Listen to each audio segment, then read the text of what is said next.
So in part 2 here with the 78 Trans Am SE, unfortunately I didn't get to shoot a whole lot of video of it at the end of the work being performed on the car.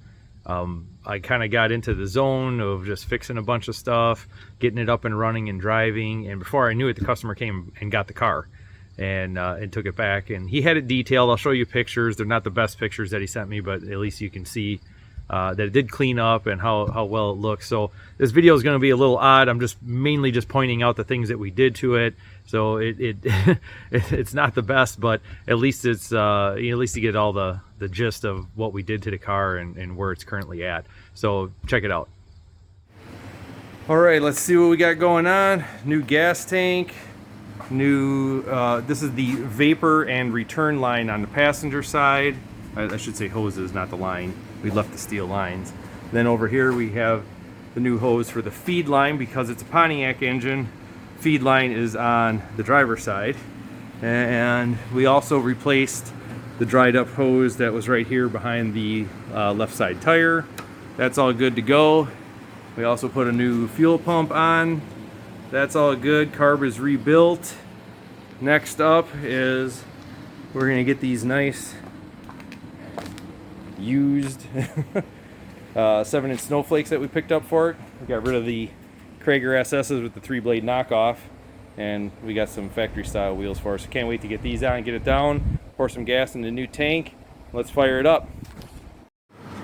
So got the wheels on, they look great.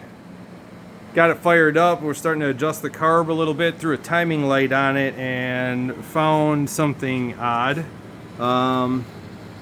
There's no timing indicator. So this being an early 78, I found out. It's got some build date stuff around late 77.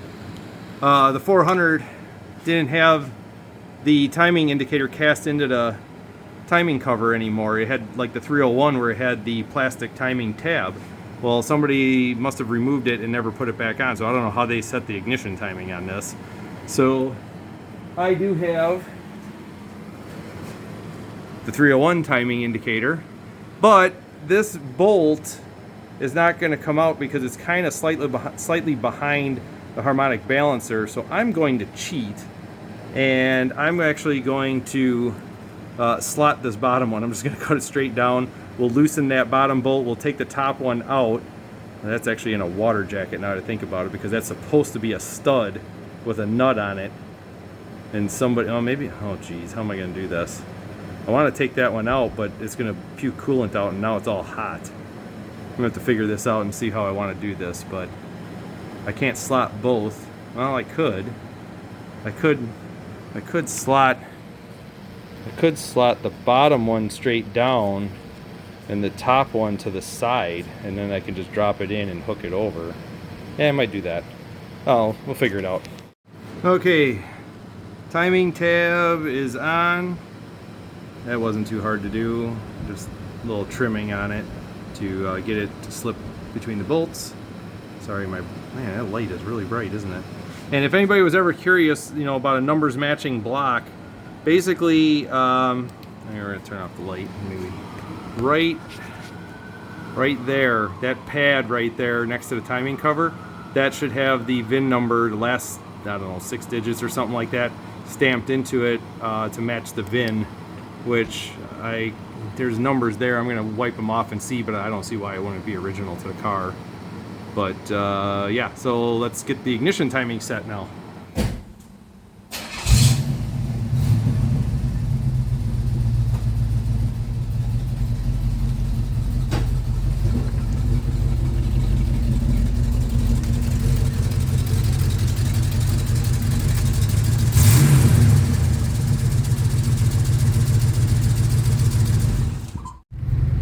First test drive, it's actually running really good, and I can feel that the seat is not bolted down very well on the floor. I think it's missing a couple bolts, so it's kind of moving around, but actually it's running pretty sweet.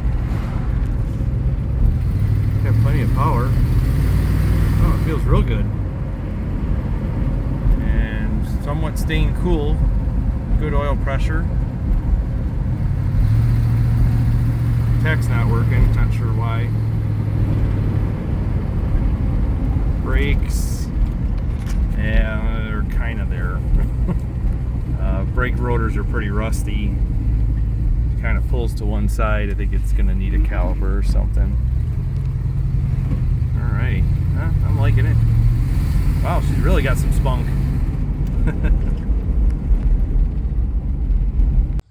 So that's going to do it for today's video. Thanks for watching it. I think the car turned out really well. Some of the things that didn't get shown in video, the test drive, the brake lights on, it's because of the parking brake was disconnected. So the switch for the parking brake pedal was actually causing the light to be on. We did have right front brake caliper that was just totally hung up. It would just dart over to the right when you stepped on the brake. We did put new front calipers on it, new front hoses, bled all the brakes and everything. It got a new master cylinder also. That worked out well.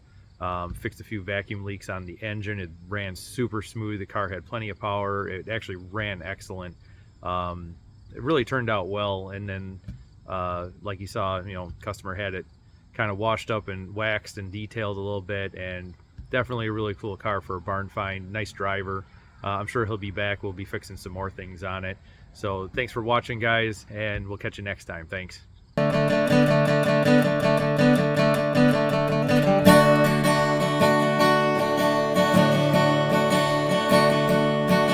When you hear a rider knocking and the tires aren't squawking, have I got the place for you? When the lifters are ticking and you drive a fire chicken, there's one thing you ought to do.